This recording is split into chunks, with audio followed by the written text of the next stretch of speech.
Hey everybody, what's going on? This is Mike the Biz, and this is Tito over here, my co-host for the evening, and this is the Scorpion Deathlock podcast. What's up? Brr. What's up?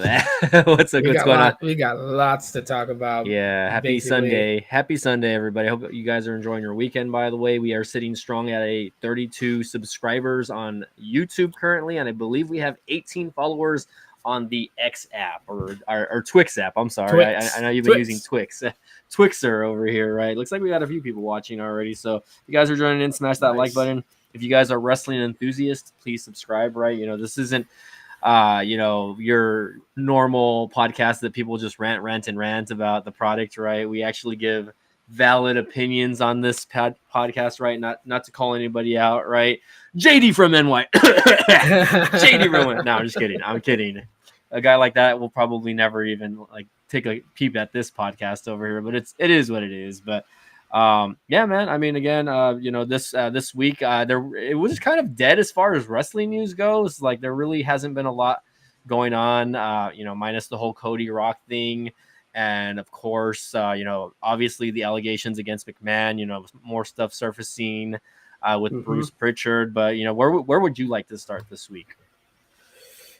I'd like to start by telling people that catch the podcast. If you're not subscribing, you're going to end up waking up one day with Jake the Snake's Damien in your bed. Yeah, for sure. I guess we can start with the Vince McMahon allegations and Brock Lesnar, and just kind of work our way to the height. So right, of course, like I said, this past week there hasn't been a lot of updated news as far as that goes, but they are mentioning Ashley Massaro, right, who is a former WWE talent. Obviously, she well, how do I say this without, I mean, we're not going to get taken down because this isn't a monetized fucking channel, but let's just say she unalived herself, right, a couple years back, right? Yeah. There's stuff resurfacing that, when they were doing, those overseas shows for, a tribute to the troops, that, she was, drugged and the R word, right, raped or whatever you, and she pretty much I've heard different things here that she was just never the same after that, right? She fell into depression, etc., like that. Obviously, she did what she did, but there's a lot of things coming out about that now, right? Her family and friends are coming out about that, right? Because basically, Vince and I guess everybody else was just trying to cover it up. Basically, everything that happened, they were just trying to cover it up so that it wouldn't make the company look bad, basically. But not also that, but like after during her tenure as well, he was actually making passes at her, trying to get her to go to her, to his hotel rooms at nighttime, right? And she opted out, right? She didn't want to do it. And apparently that affected her career as well. So I mean, it's just from all the other allegations that we see going on with this other girl, I forget her name, Janelle something, or maybe it's Jeanette. About the whole, I guess what's the word that we want to use? I wouldn't call it a slave, but they call it like human trafficking. Yeah, human trafficking. Yeah, that's what I wanted. But I was gonna say slave or whatever. Basically, that's what the word I was gonna use. But it's. I mean, it kind of coincides to what's happening currently, right, in the news with that and the trafficking going on, right. I was also hearing that she was left out there. That they didn't even no one looked for her or anything like that. After the incident, she was drugged. She couldn't move, but she was aware of what was going on. And then, she had to find her way back, to the States by herself. Right. I think eventually they got her like a plane ticket back or something like that, which just horrible, honestly. Very, very, very bad stuff going on, especially with that. I mean, who knows who else was involved besides Vince and, John Laurinaitis, I guess. Apparently John Laurinaitis is claiming innocence and everything. Bruce Pritchard is also saying that he has had no involvement in anything that has happened as far as all the allegations going on. So, I mean, it's kind of a crappy deal when you kind of think about it, because you got Bruce Pritchard and you got John Laurinaitis, and they're coming out and they're saying that they're innocent, they had nothing to do with it. But to what extent? Yeah. Because even sometimes not doing the right thing is an act of participation, even if you're not Yep. participating in the event. But knowing and not saying anything is just as bad, makes you just as guilty. Yep. So for them to kind of come out and be like, "Oh, well, I didn't have nothing to do with it. I'm innocent." No, like innocent is such a strong word to throw around in WWE Yeah. nowadays. Um, I think what intrigued me about it though, like I almost fell sucker to it, or unless it's true or not, I don't know. Hmm. But I caught a clip and it was like Brock Lesnar pled guilty to allegations against him, and I was like, "What What the? already?" I was like, what? So, What? but all the video covered was just basically the whole scandal with Vince McMahon and everything, and Brock's involvement possibly in it, but nothing that really led to like he pled guilty. Like I don't Hmm. think Brock is gonna plead guilty. He's got lawyers that's gonna be advising Yeah. him what to do. I mean, Yeah. pleading not guilty is not necessarily saying you're innocent. You're Yeah. forcing the court to basically prove without a doubt that Yeah. you are guilty of your crime. And so we'll see. We'll Yeah. see what happens. Like unless you said he admits to certain things, then that's one thing, right? Of course, who knows? I mean, I don't think he wants to ruin his reputation, so he would probably take any or all legal advice from his counsel to just kind of stay quiet and not say anything or not talk about anything until until unless something is proven, right, otherwise, right, that that he Yeah. was involved, right, obviously. This is going to go to court, and it's going to be the main focus. So I feel like it's going to be the dark cloud that is going to be hovering over WWE no matter what happens until it's over, basically, until this is officially over, right? It's always going to be talked about. I think it's going to be one of the main stories that a lot of, people in the media, not just like regular media, but wrestling podcasters, etc., like that, like ourselves, right? Because we're super famous, by the way. It's just something that is always going to be talked about, and it's never going to go away until Vince's death, basically. Obviously, until the guy dies, and Yeah. until justice, whatever, if this everything is coming out as true, okay, justice needs to be taken care of, right? I think it needs to happen, right? Yeah. I don't think a payout at this point is enough, right? I think and that's probably what we will see, because most people in power end up getting away with stuff like this, right? But who knows? I mean, we'll see. Again, only time will tell. Yeah.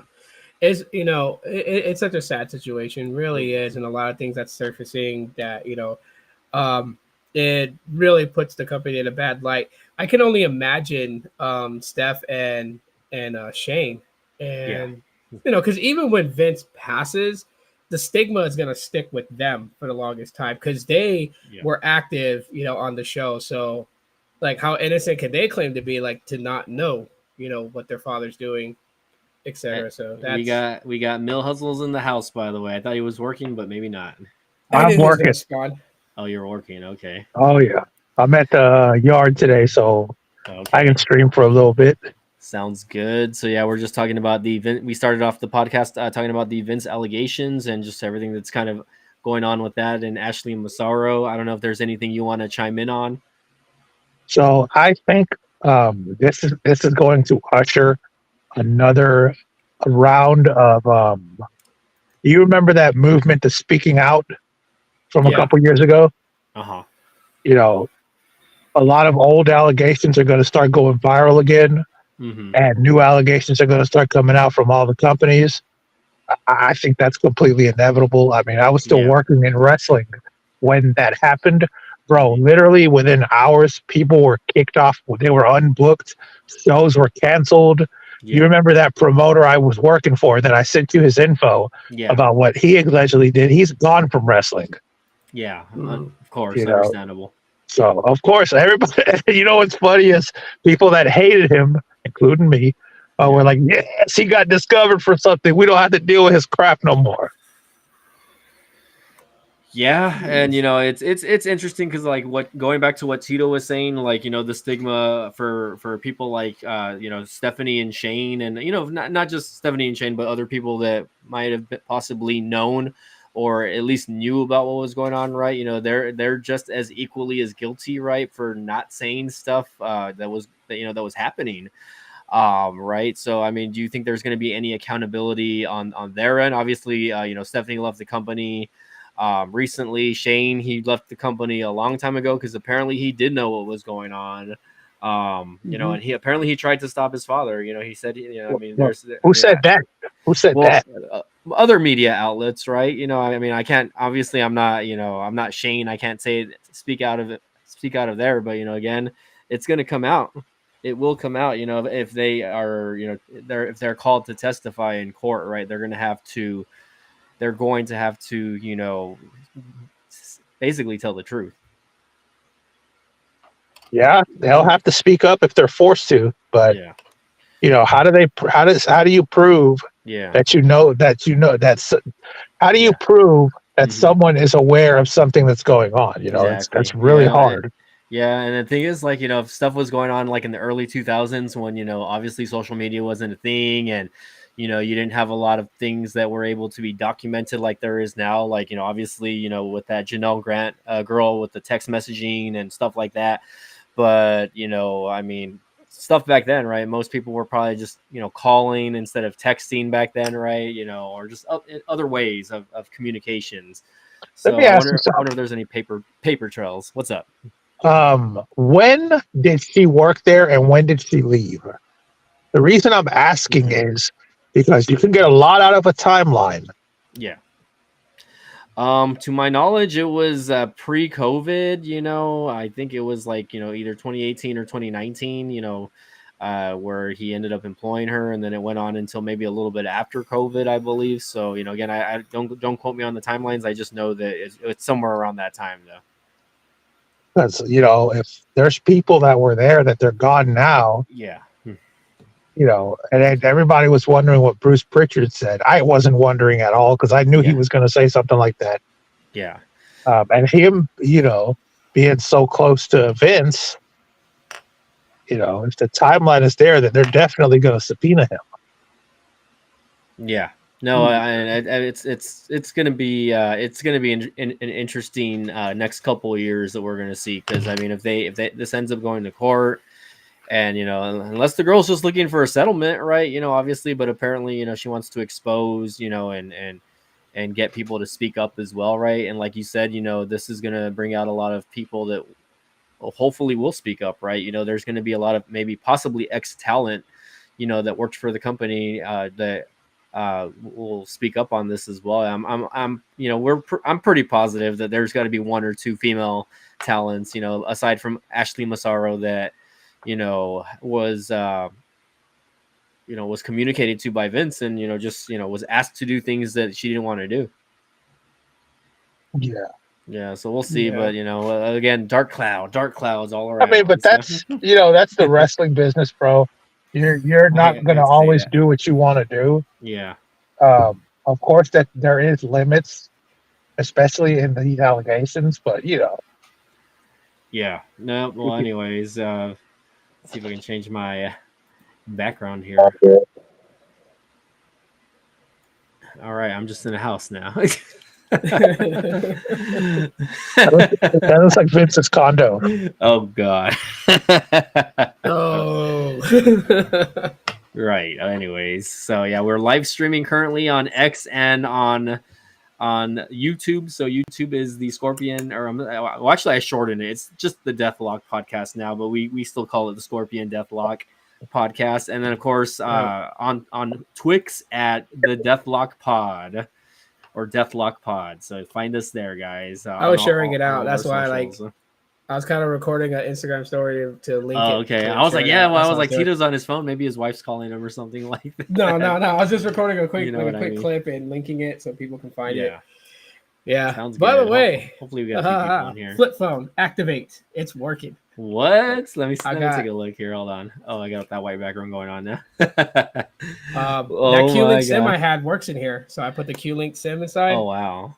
Q-Link. So it's like a backup phone.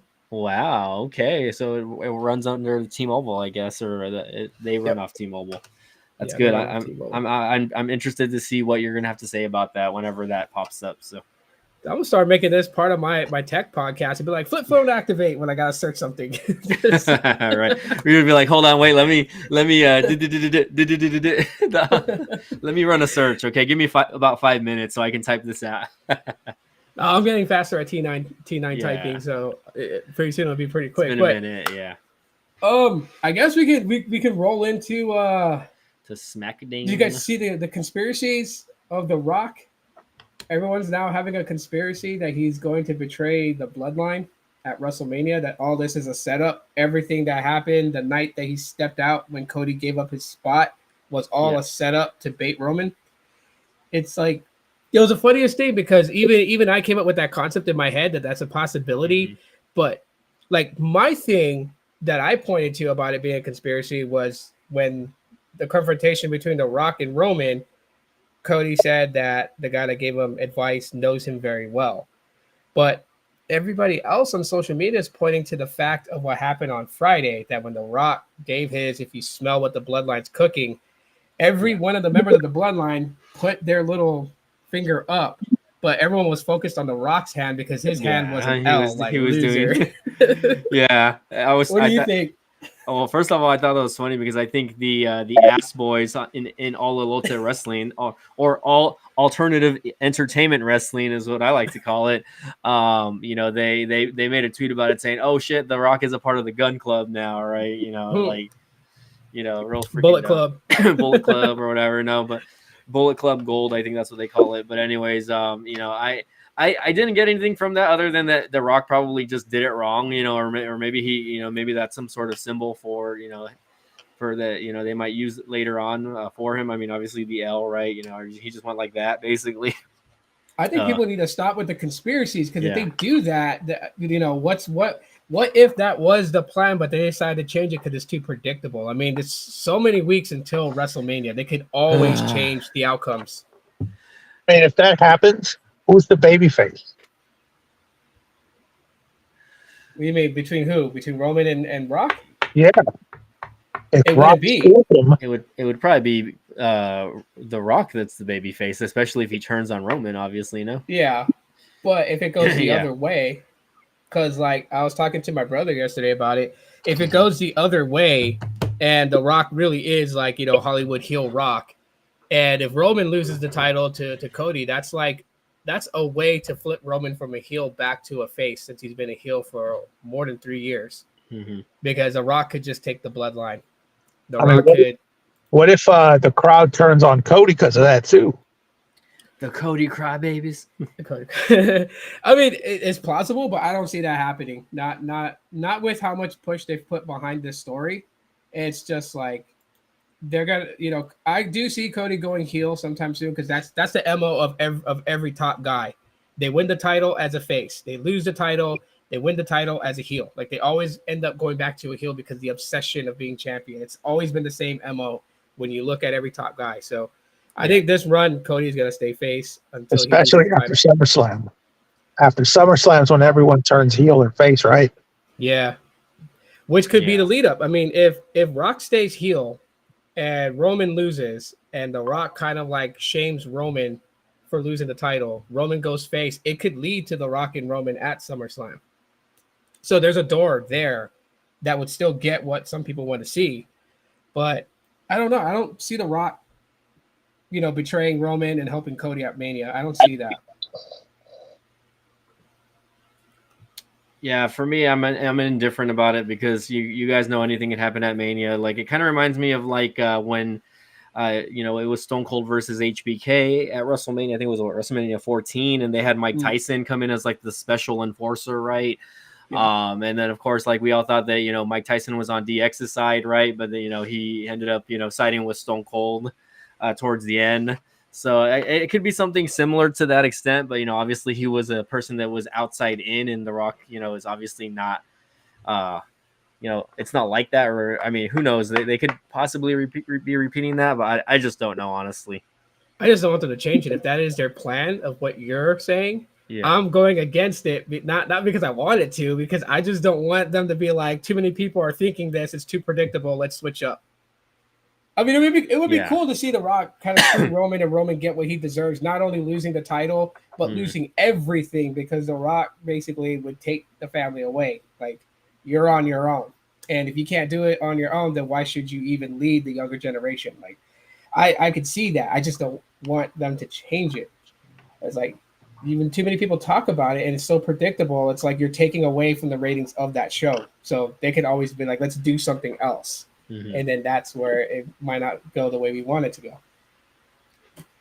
See, my thing on this is it's like is it really one of those let's pass the torch thing? Roman Reigns has been probably doing this longer than The Rock ever did when he was in the company.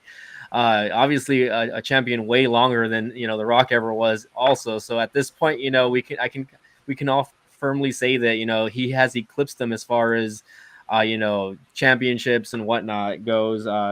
Yeah. But obviously it's a different era. We're looking at a different era. I give it 2 weeks. Mm-hmm. When is WrestleMania? 6 weeks? It's April it's about 6 weeks. Yeah. Give it 2 or 3 weeks. Give it actually after Elimination Chamber, and you'll start seeing a little dissension between them. Yeah.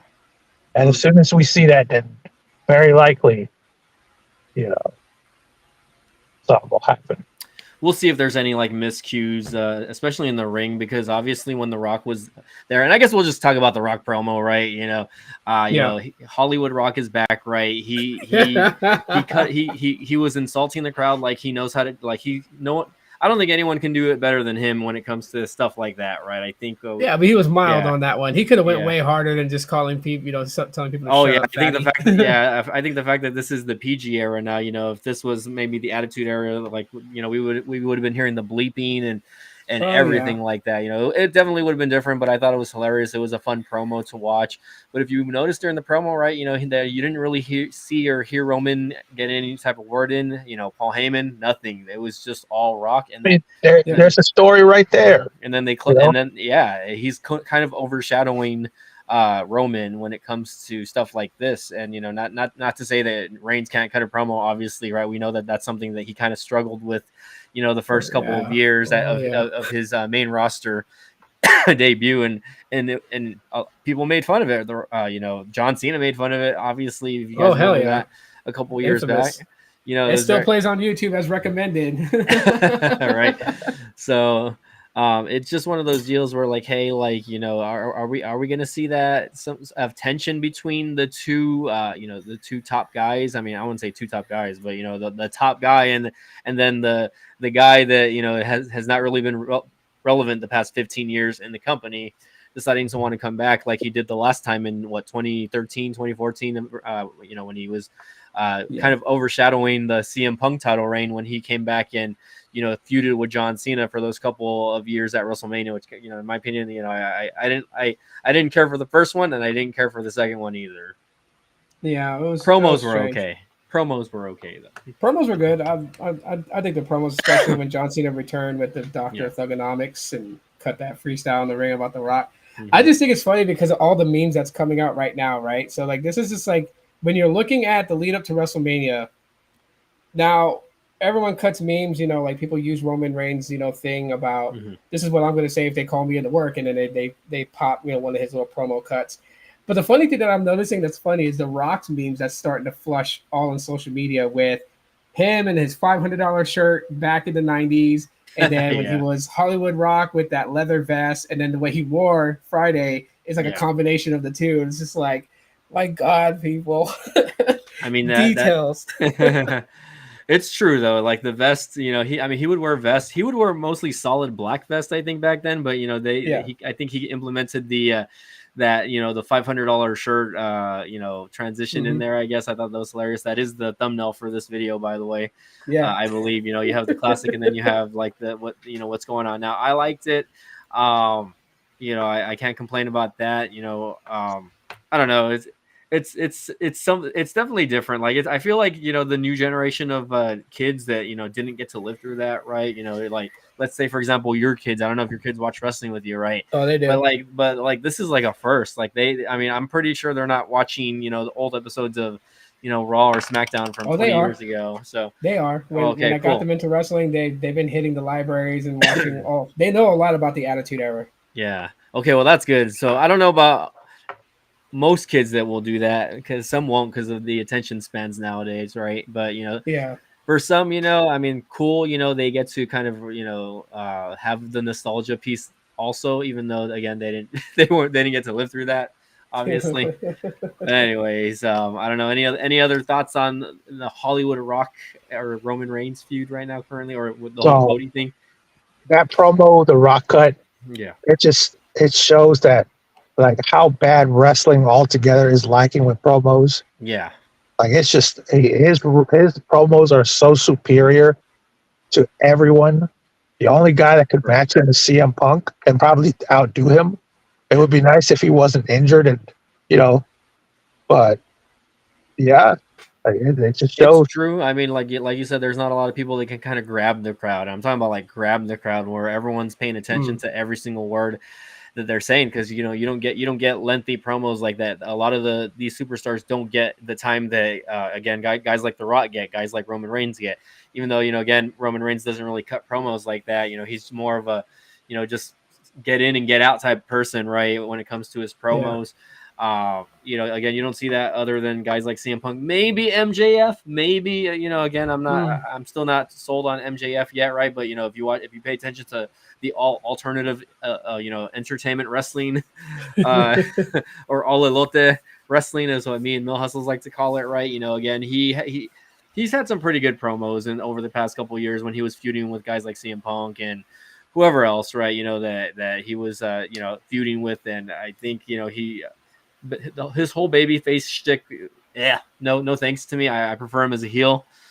He's better as a heel, obviously, but it's whatever, right? We'll see what happens when he comes back. We'll see if he was as over as he was back then, before he got hurt. So we'll see how that goes. But Mills just set up a question that I'm going to ask both of you guys on. Oh, shit. So with the whole thing with the Cody and Roman Reigns and Bloodline, do you guys really think that The Rock coming in is actually help building the hype behind this match between them, or do you think that Cody's story was already the hype lead up? I'll let Mill go. I don't know. Mill? Honestly, it's hard to say because the whole scandal behind the scenes and everybody losing their mind over The Rock taking Cody's place at first and just throwing everything into a tailspin. Yep. So I don't think it's hurt it, but I also don't think it has progressed it either. Yeah, that pivot kind of threw a lot of people off. And again, like he says, with everything going on in the background, it's kind of not. To me, it's like I really don't care, honestly, what's going on right now. It's not. I think that The Rock coming in is actually damaging the what could have been a really good storyline between Roman Reigns and Cody if there was no interference there, and Cody just feuded with Roman Reigns until WrestleMania. Whatever promos were going to happen. Last year it was a little bit different because he won the Rumble and he was injured prior, so he wasn't there. He wasn't wrestling, so the buildup was definitely a little bit different. Also because Sami Zayn was he was the guy, he was the over guy, leading up to WrestleMania basically, or Elimination Chamber, and then once he lost to Reigns at Elimination Chamber, then that kind of died out. But literally they only gave Cody and Reigns 4 weeks to build up a good feud or anything happening for him to be that number one contender guy. So like Mill said, this just kind of throws it off for me. It's making me not care, and I'm just I don't know. It's The thing is, too, is you got to remember that with Triple H taking over creative, because Vince was still over last year. They had to do something different. They can't just do the same thing this year, Yeah. So that part is okay. There's one thing with The Rock, like with Dwayne, that I have a bone to pick with. What's that one thing? That one thing it doesn't matter what that one thing is. It does matter in this case, and The Rock can go fucking shove nuggets up his ass. Cause you left it right open, brother. I know. I was waiting for McNugget. it too. But the promo that The Rock cut, right? Okay, so he went out there, he talked about the Cody crybabies, and y'all had the mega match of the year in your hands, but you guys let it slip so Cody can finish his story. But there's one thing that I thought that if anyone caught it or even thought about it, The Rock kind of downplayed the Royal Rumble, because if he's gonna sit there and say that Cody had no right, you just literally stripped the fact that Cody won, not just one, but his second Royal Rumble back to back. Like you just killed it right then and there. That the Royal Rumble winner gets no respect and no choice. That kind of defeats the purpose of the Rumble. Like, why the fuck did The Rock? I said that last week. They made the Rumble look like bullshit. Yeah. Yeah, I mean, obviously the Rumble this year was definitely nothing close to last year's Rumble, and I know because I was at last year's Rumble, so I definitely could tell the difference watching it, and I watched them both on television as well. So obviously, they fix it though. I would fix it. How'd you fix it? I would make just like a couple years ago. Was it 2016? I would have the champion in the Rumble, and the winner is the champion. That was good. Didn't they used to do that back in the old days? They did it in '92 at the '92 Rumble where Ric Flair won because the title was vacant. They did it a couple years back. I think Triple H won the championship. And then Roman had the chat. He went in as champion. Yeah. And then he lost it to Triple H when he got thrown out.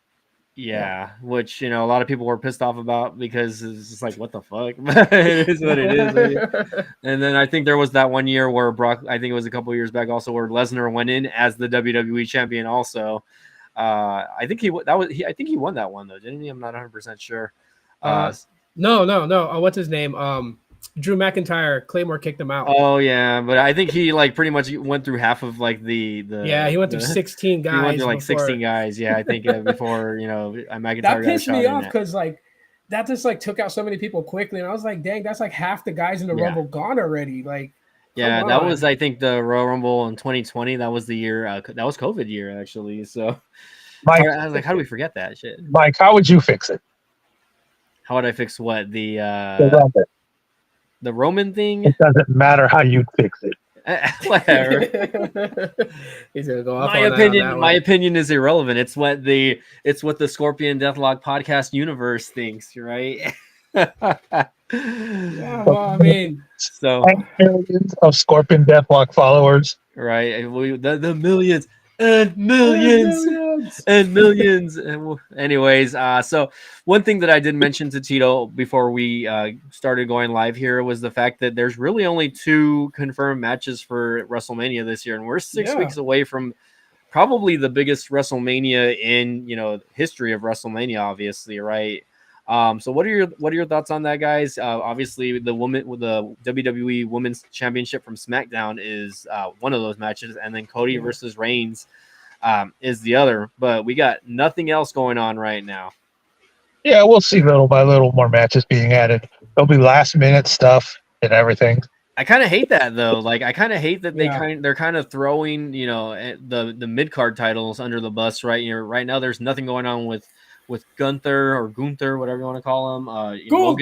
Logan Paul's in the Elimination Chamber match, so there's nothing. The fuck is up with so that? we're not going to see anything happen, with the U.S. title until after the Elimination Chamber, right? They're going to just hold that for now. Who knows what's going to happen? I think Jey Uso has a title shot versus Gunther, unless I missed that. I didn't watch Raw, by the way. So, I think he does for the IC title. Yeah, no, I agree with you on that. There's just nothing for the tag team titles right now either. We got nothing going on there. I think they're going to be defended on Raw or whenever. I don't fucking know because they're really not showcasing any of those championships. So we'll see what's up. Hey, what's going on? We got Nagu in. What's up? What's up, my dog? What's up? It doesn't matter what he thinks. It has to be a night. WrestleMania is usually booked the previous year around August or September, as I have learned. Yeah. So with everything that's happened, I just can't imagine the nightmare it must be to work creative right now. I don't know, man. I just think it's weird because if they're waiting after the Elimination Chamber to start kickstarting, the cards for WrestleMania, it's like, again, you're gonna go like short weeks before WrestleMania to try and build hype behind it, right? Like, I mean, if I had anything to say in it, like, you got a good thing going with R-Truth, kind of messing with the Judgment Day, and then what happened when Dominic was like, "Give me a chair, you're in the Judgment Day now, give me a chair," and then R-Truth just kind of like screwed him. Like, yeah, that could build for like, because that. like him and Miz, they had, I mean, former tag team, partners together. Going. Yeah, they could get something going where basically it's R-Truth and Miz against Damian Priest and Finn Balor for the tag titles. Has the whole card for Elimination Chamber been announced? No, they're just been focusing on the qualifying matches as far as the men's and the women's. Those are pretty long. Stuff goes. So, yeah. The bloodline. The bloodline. What are the Judgment Day versus R-Truth, Miz, and who if they get another partner or the handicap match? There's another match. Lazy booking. All right. Pretty much. There's opportunity there. There's opportunity there. Just like, I mean, because like, you can tell that, I don't know if there's some kind of confusion going on what they're trying to do. I mean, Rhea Ripley getting a pop, more than likely having people thinking that she's going to go face just because of her beef with Nia Jax and she didn't attack Becky Lynch in the ring. Those types of things, right? We're starting to see. It's just, there's no consistency right now. And I was like, how are you going to have a 2-night event and expect it to be the biggest because it's WrestleMania 40? It's not 39, 38, or 37. It's WrestleMania 40. Yeah. How the hell are you not going to start having enough stuff come up to hype it? Don't just lean on the whole Cody and Roman thing. I mean, that's one of the night's main events. Mm-hmm. Just like, I honestly feel like that, one thing that could probably help, I don't say it's going to save it, but if they gave CM Punk a non-wrestling role, like announcer at WrestleMania or something, just put him in. He's good on microphone. He did it when they did the walkout. He was a timekeeper and the announcer. Freaking Triple H was the referee, and John Cena and Sheamus had it. So Punk can get on the mic and he can do damage.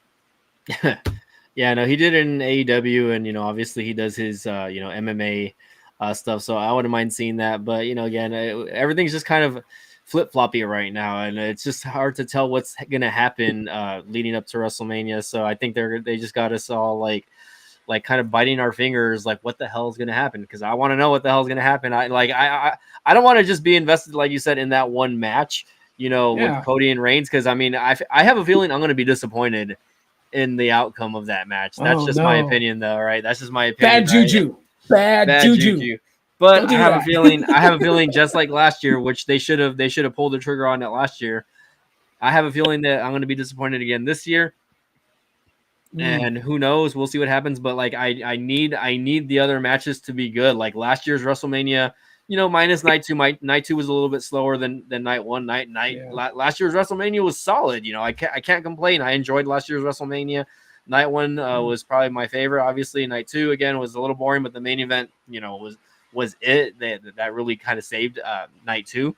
And I want it to be where the 2-day spectacular is a 2-day spectacular, not just like one day, it's good, and then the other day. Because if they're gonna do that, they might as well just freaking keep it as a one day thing, right? Why the hell have it 2 nights, right? If you're not gonna try to showcase all of your talent and all of the championships that are there, right? Like, I better see all the fucking titles defended at WrestleMania this year. If there's one title that they're gonna have it defended on SmackDown the night before, I'm gonna be so pissed off, man. Yeah, I'm gonna be so pissed off because I'm like, oh my god! If we see Omos in a match at WrestleMania, then we know Vince is still in charge, to some degree. You know what? Hashtag bring back Uncle Howdy.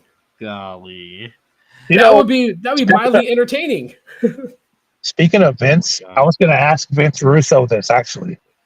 I'm going to send him an invite. The Russo. Yeah, Vince Russo. Remember him? Yeah. He used to be a part of in charge of WWE Creative now.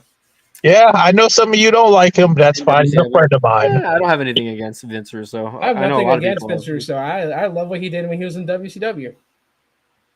I'm going to ask him if he thinks that this is totally possible because they did it with him at TNA. What if they have him secretly as a consultant? If it's a secret, will he tell you? I mean, it could leak. I'm going to ask him if he thinks that that's a possibility. Mel Hustle's gonna leak it if he finds out the truth. that would, you know what? Like, I would take what Vince Russo does with creative today. If they have like nothing good planned for WrestleMania, then let the man come in and do it. Because I mean, yeah, there's some controversy behind Vince Russo. That's in the past. I don't really give a shit about the past when it comes to it. But my worry is exactly what Mike said, and that's, Hey, if we're gonna have a 2-day special. If y'all ever want him as a guest, I can get him on the show. Are we going to talk about Scott D'Amore or what? Sorry, I just came back. That'd be cool to have him on the show, man. I would love to have him on there. I can very likely make that happen. He's going to be like, how many subscribers does that podcast have? It is what it is, you know. Well, you'll have to have all the questions and stuff for Mr. Russo, because I really, I didn't really keep up with his stuff, going on back then. I mean, we could talk about current events. He's very, very, very fun. Yeah. I'll tell you that. Oh, yeah. I think that he would be a cool guest, and I definitely have to be a part of that to balance it out, because he's a very anti-Mark. Oh wow! Okay. Anti-Mark. So he basically what could happen is he could take all our comments and be like, "No, guys, you don't understand. No, guys, that's not how it." Shit like that. Yeah. I wouldn't be too worried about it. I mean, yeah, but I would love if he can come on and hang out with us. That'd be great. When he comes in, I'm gonna be like, awesome. Vince, I'm the ultimate Mark, by the way. He'll just laugh. He'll probably clap his hands like, okay. He'll be like, okay, I'm leaving now. See you guys later. Nice to meet you. I'll send him an email. That'd be cool. That'd be cool to have him on there. I used to, before I even rocked with Magic Tech, his old website, The Brand, I used to be a part of it. And I had a profile there and everything. The brand staff. I'm going to check and see if I can find it on the archive, the Internet Archive. Cool. Yeah. Well, something we'll discuss, I guess, a little bit later on. Yeah. We'll see what's up. And we can probably even talk about our history when we worked at Rocky Mountain Pro. Okay. Hey, well, sounds like I feel like it would be more of an interview style and that would be a good opportunity. So if you want to get it going, I mean, hey, I got nothing going. I got nothing. I'll open old wounds to just be like, how did you really feel when you held that baseball bat and you basically had Jarrett lay in the ring for Hogan? Like, did you really want to crack Hogan a good one? Like, just dig into like all that deep shit, because I know he was very vocal about China. What his podcast and what he talked about China and like his stance with Triple H, Stephanie, and Vince about the Hall of Fame, considering China and everything. Like, I mean, that's where I really started to rock with him.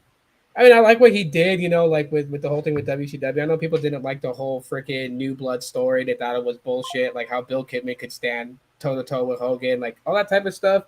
I see where he was trying to go with it. I just think that the key players involved just didn't match up, But the thing about it is that when they were backstage, and Disco has told me this, and it's public record, nobody wanted to cooperate with him.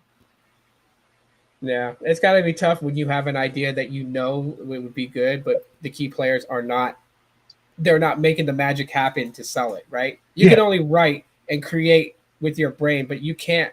I mean, they're not action figures like we used to buy back in the day. We can't shove our hands up their asses and work them like fucking puppets. But yeah, I mean, I don't know. I would love to have him on the show just to hear his take on everything, current events, past things, And I'm going to see what he charges, because he doesn't do it for free. I know he'll give me a deal, but I'll cover it. Oh, wow.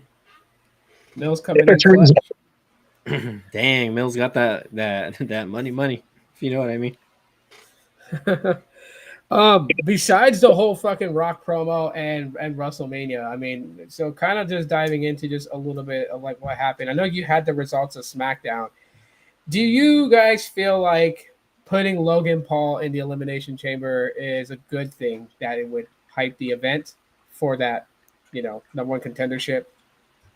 You guys feel that way? It's cool. I know that he has a lot of fans in Australia, but I would not have put him in that match. Yeah. I would have put Gunther in it. There you go. Oh, I don't know. I think for me, I don't think putting Gunther in it would be good because imagine, I mean, if he's not going to win it, right? If he has to take a pinfall, doesn't that hurt him like as the guy that he is right now as an Not if they Intercontinental book it. Champion? I mean, if he gets Yeah. jumped by 5 other guys and forced out of Mhm. the match, it's not going to make him look weak. But Yeah, well, I think it would honestly, especially with the trajectory that he's on. But that's just my opinion. So I respectfully agree to disagree. It's all good. like Well, I I hope Gunther remember goes to the to SmackDown. drop that Intercontinental title and face Seth Rollins. Like honestly, I like Drew McIntyre, but I do not want him to win. Oh yeah, hell no. I'm kind of over Drew and the title run. To be quite honest with you guys, I would because after WrestleMania we have I think we have that draft, right? They have the draft like right after WrestleMania. Honestly, if Cody wins the Universal Championship, I would love to see a feud between him and Gunther after. Like I think Gunther would be like another test for Cody, right? I mean, the ring general and the way that this man is, his streak, his his integrity with his matches, right? His matches are not super dirty, right? He's not always, relying on outside help or doing some sort of cheat. Like he beat Sheamus and Drew McIntyre fair and square in a triple threat. So like I would love to see him be the very first opponent to challenge Cody for the Universal Championship and give him that test. That's just me. Where's Jinder Mahal? His magic carpet. Mahal, that's a guy. He's the guy's a damn bodybuilder. Like That's something that I've been kind of pissed off about. That he had a lot of momentum up until that match with Seth Rollins, and he was even the guy that claimed that he hurt Rollins, and he hasn't been on any of the shows since. They're not using him. They're not getting that heat from him, right? I think he's a great heel. Yeah, he is. I'll give him that, especially when he was WWE champion. It burned so many ass hairs when he was champ. Like people were just dying to see him lose that belt. And so when you have that type of attention of the crowd, and you're over with the crowd, you got them in your hand. So yeah, I feel like it's easy for a guy like him to get a lot of heat. So I mean, I'm surprised they didn't use him or they're not using him. I feel like they should throw him in the running for either the U.S. title or even the Intercontinental Champion. Although I guess having two heels to duke it out, or it wouldn't be great. They want to see a face, versus a heel. Yeah, I don't know. I'm not into the whole wrestling. Well, I want to see Jay win the IC title, just to kind of redeem the fact that he, what happened between him and Roman in the match and Jimmy's jealousy and everything. I think that would be a good way to just kind of like, you broke him away from the bloodline. You built a great story behind that. Just him standing on his own. Like give him a singles title already. So let me tie all that into Cody versus Roman. You know what I think is going to happen if he actually wins? There's going to be so much interference in that match from people that have feuded with Roman in the past. Randy's going to be there. Jay Uso's going to be there. Sami Zayn, like they're going to be there trying to block people like Solo, Jimmy, all of them from interfering in the match. I think it's just going to be complete chaos. Oh my god! It's just like last year where it was a nail biter. We were all on the edge of our seats, and I'm just thinking to myself, if that happens again, okay, cool. But I think I think personally, I would want to see a clean win by Cody, right? No interference, nothing. Well, if you have all these guys blocking, it would be a clean win because it's not allowing them to get to the ring, so it keeps. So imagine seeing all that happen, and then The Rock screws over Cody Rhodes. A no DQ match. I see Cody fighting dirty. It's just going to be crazy. And, honestly, like the way that they're building it and the anxiety it's causing people, I would save it for night 2. Yeah. And that might actually happen considering that there's a rumor that there's going to be a tag team match. Well, I'm hoping if a tag team match happens, it happens at Elimination Chamber and not WrestleMania. Yeah, that would be weird in my opinion. Yeah. To have a tag match the night before and then the next day the actual title match. Yeah. Plus, like I said, I feel like it's going to take away from the other spotlight, especially if they make like that tag match like a like the main event of night 1, and then you go into night 2, and it just another main event, right? I think tell you this though, If I was booking just to mess with the fans, I would have Roman pin Cody in that match. The tag title match. Okay. Yeah, because it but would go ahead. no, I was gonna say there's one person that I want to see at Mania, like one person that has to be there if Cody is set to walk away with the title. Stone Cold. No, I'm kidding. Gold Dust. Oh, that's not gonna happen. You know, it's not gonna happen. It could. Tony could let him go for one night just to be there. I mean, what better way I don't to think celebrate so. your victory with your Well, brother? here's the thing. It's not impossible Yeah. because WWE has allowed AEW people to participate. Chris Yeah. Jericho did the Stone Cold podcast, for example. Mm. You remember a bunch of years ago when the Four Horsemen were inducted in the Hall of Fame, TNA let them have Ric Flair in exchange for a wrestler of their choice, which turned out to be Christian. They could say, hey, we'll let Goldust come out, Mm-hmm. but we have to let us borrow one of your guys. It's a possibility, but I don't see that happening, honestly. If I was Tony, I would be like, yes, let's do it, yes. Let Mr. Cobb? AEW AJ Styles let AJ Styles show up on AEW for one night. Oh god. AJ Styles versus Kenny Omega or something like that. Hey, I mean, how long is Kenny out for? It's gonna probably be out for the entire year. Who knows? That's the same condition that Brock had a couple years ago in the UFC. Ooh. Honestly, though, if I was Tony, I would jump at that opportunity. I would tell him, look, yes, we'll exchange someone. I don't know who I want at the moment. Just let me know who's off limits. Yeah, because I mean, hell, you can make a fucking parade out of Goldust. He could be Goldust. He could be that psycho version of Goldust. Then he can come back out to the ring at 7. Float to the ring. Yeah. Float to the ring and then just completely shit on the entire character on live TV. I love that promo that Dustin cut. They got me dressed up as Uncle Fester to play trick or treat with you guys all year long. It's like, damn. Oh shit! And I remember the promos of 7 leading up to his debut. Like, ooh, that was so bad. I'm sure WCW's ass hairs were burning. Like, if hypothetically, let's say the main eventers were off limits, the current main eventers, who would you pick to show up in AEW, and what would you do with them? Because there's no way that they're going to allow them to wrestle a match. I highly doubt that. Maybe a battle royal. You know, maybe even a tag match. Let me say that. But I don't know. Wardlow probably would be the guy that they send. No. I mean, no, going from WWE to AEW. Oh, WWE to AEW. I'm trying to think. And probably, Braun I wouldn't say Logan Paul. Yeah, maybe a guy like Braun Breaker.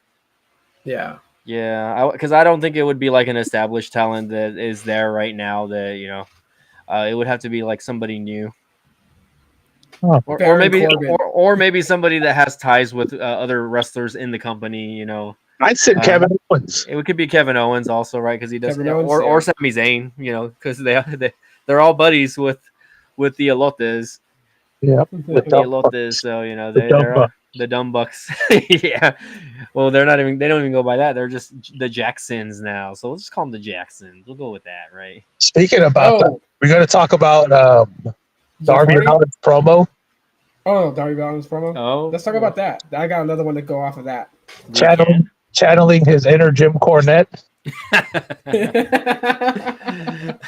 No fucks given right over here. Pretty much. Yeah, we can talk about that. It's another guy that I could get on to because I have spoken to Jim, but he don't do it. Jim Cornette. A couple years ago, I could have made it happen. Yeah. Well, Jimmy's too popular now on the YouTubes and whatever. How do you guys feel about Darby? Barbie? I haven't seen it. Let me see if I can find that clip. on. You said Darby. I thought you said Barbie. No, Darby. I'm just messing with you, brother. I got to be the heel here. We need to get a 4th regular host So I have another heel. We could be a tag team. Oh God. Yeah, well, we gotta find somebody because I actually wanted CV Tech to join us tonight because I know he watches wrestling or he knows about it. So I wanted to get him in here. But typical CV, you message him and he's ghost. Like he pops up out of his rock maybe like every 3 months and then goes away. So we'll get him on here one day. But yeah, we could use a fourth person on here. Hey, that would be kind of cool to have a little theme set up. We need a female on here. Oh goodness, Okay. there's a whole interview about the whole Ashley Massaro thing going on online. Okay, never mind. Let's see. Wait, where? What? They were talking about it on the news actually, but I'm seeing that somebody had posted something that they were interviewing, like I guess like her former best friend. Bro, like that could get very, very, very ugly. That could have Congress investigate Vince. If an allegation of what did they say? If it was a soldier or was it other people in WWE that went against her? I'll just say that. Yeah, I think it was a soldier. I think or something. Oh my! Somebody that had access to like medical, like inducing. All right, here we go. Let's play this clip though. It's something on. You guys ready? Let's see. Wait, I'm hoping I'm showing the sound of this. Let me know if you guys can hear it or not. Yep, I can hear it. You know when I was homeless? Did they have a food fight? I begged you guys for a job. And you Wait, what? Did the Bucks have a food fight? What the hell's wrong with their outfit? They were bleeding. I think it was from a previous skit or something like that. They beat up somebody. I think they beat up Sting's kids. I think. Nothing in me, yet I had to sit by and watch all your shit friends get hired. You little California crew. And thank God at the time there was an EVP here with a sense of brains. Ooh. And I'm not talking about Kenny Omega.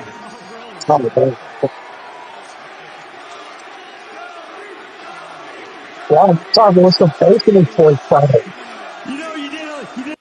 Yeah, it's a short clip. That's the only clip I can find though from JD from NY, by the way. my favorite other podcaster over here. Shit is unraveling with AEW. I was going to ask you guys, what did y'all think of the whole Sammy Jeff Hardy and how he botched that shooting star press, bro?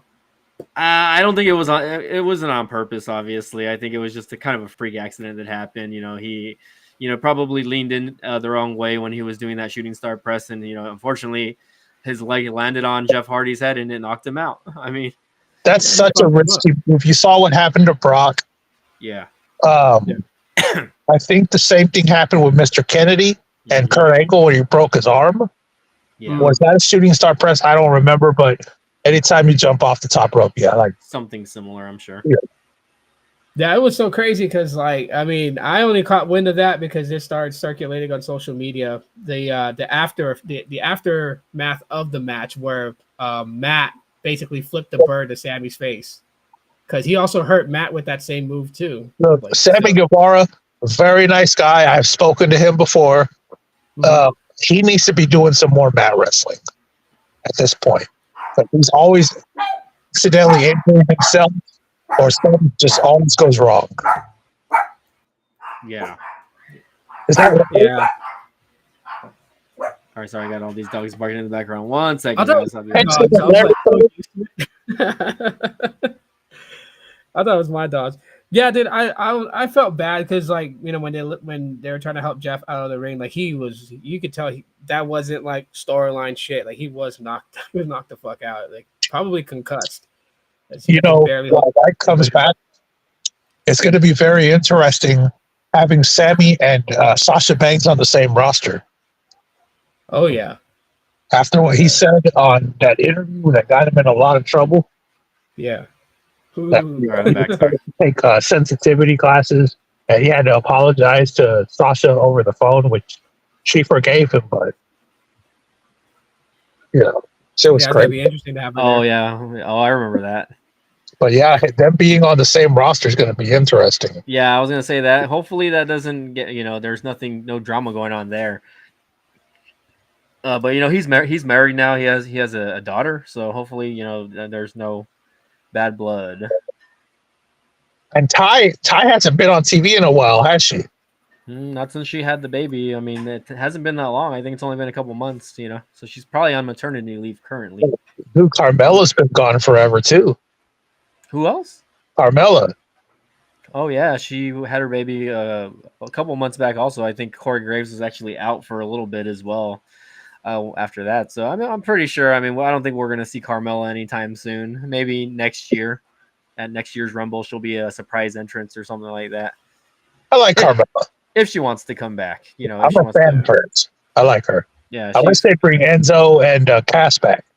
All right. Well, I mean, big Cass is in AEW, former tag champion. I don't think that we'll see them, especially Enzo, for quite a while. Big Bill's there. He was tagging with Ricky Stark, so I mean, he's there. So I don't know.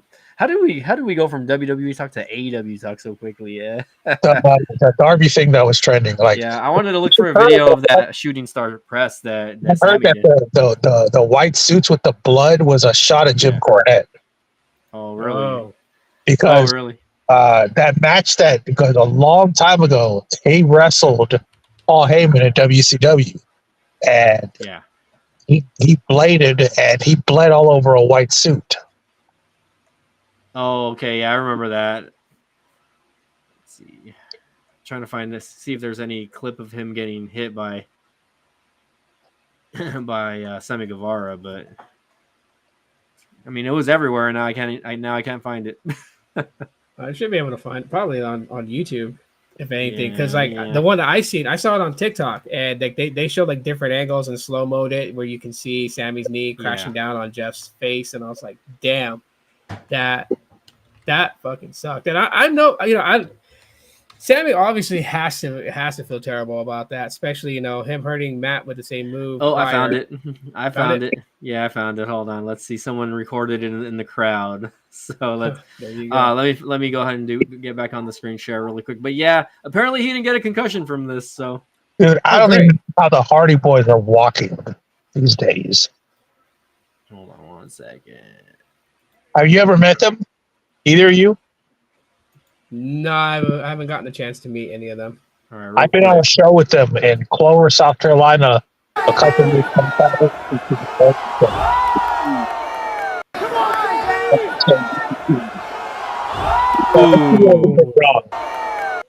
All right, well, we'll freeze frame that fall over here. See what happened? And I'm not I'm not acrobatic at all. My fat ass. But yeah, I see where that went wrong. Yeah. Look, he turned it. He turned his hip. Go back like a second, like right before he hits his knees. A little more. See, here's the thing. I don't know if Jeff's timing was off or it was Sammy's, but typically when you lift your knees, your knees are touching your shoulders almost. Yeah. So I think that's where it went wrong. And he was trying to land on his knees. And honestly, I don't think all the blame should go to Sammy. It happens. Accidents happen, but they're both kind of at fault. Yeah. Well, I just think that Matt just kind of took it a little too far. Like whether or not he thinks that Sammy's unsafe or whatever, but just, I guess in the heat of the moment, he's worried about his brother, but what did Matt say though? You have a clip of that? He didn't say anything. He flipped him off. Yeah, he showed up after the show, went off air or something like that, and he got in his face about it. But at the same time, I know there was something that happened when Guevara and Hardy had a match, a couple years back, also, where they were both impressed. They both got impressed. Yeah, but they were doing stupid shit in that match. This was a regular match. Yeah, I mean, Matt, come on, Matt. Matt's a veteran. Matt. He, instead of flipping him off, which is unprofessional, he should have pulled him aside and said, hey, this, that, do this next time. Well, I mean, after the fact, I think Matt's focus should have been on his brother if that's what he was out there for. Check your brother first, make sure, get him out the ring, get him backstage, get him checked. And this is the thing. This is another issue that AEW is just doesn't go. These guys are so improper. I don't mean the Hardys, but the guys like Sammy Guevara, for example, and I know he was trained by Booker T. Yeah. But maybe he wasn't ready to leave yet. Yeah. But it just shows that how poorly trained these guys are. They're not ready for this audience. You know, wrestling in a small gym versus being on TV, you got to move different. Yeah, you have to slow things down. Also, like Yeah, I would say, there was like there was a guy, I can't remember who his name was, but he said, when you think you're going too fast in a match, slow down. And once you think you slow down some more. yeah, Oh, yeah, yep, that's But true. Actually, Matt should have pulled him aside. He probably did. He probably did and said, like that's the thing, is that these guys are not listening to their agents either. Yeah. That's what's always been my concern to back AEW. Like, as far as like what they're trying to do, build a competitor to, another place for people to go to besides WWE. Like, I'm all for that. I just feel like that they have so much unsafe practices, and I don't feel like they do enough to kind of just like with the younger guys and everything. Not talking about the whole CM Punk and all that other stuff, but just really the injuries and how they happen. You got ex-WWE guys coming in there, old timers coming in, and I always worry about them being on TV, being on the show, and then getting hurt. I mean, you never see this with the Bucks. You never see this with Kenny Omega, as much as we knock them. Like, honestly, if I was TK, I'd be like, hey, Bucks, hey, Omega, let's take over Ring of Honor, make it our developmental. Let's make it what it was before we bought it. When they actually had some momentum, and send guys like Sammy Guevara, back, and don't bring them back to TV, AEW TV, until we know that they're fully trained and shit like this.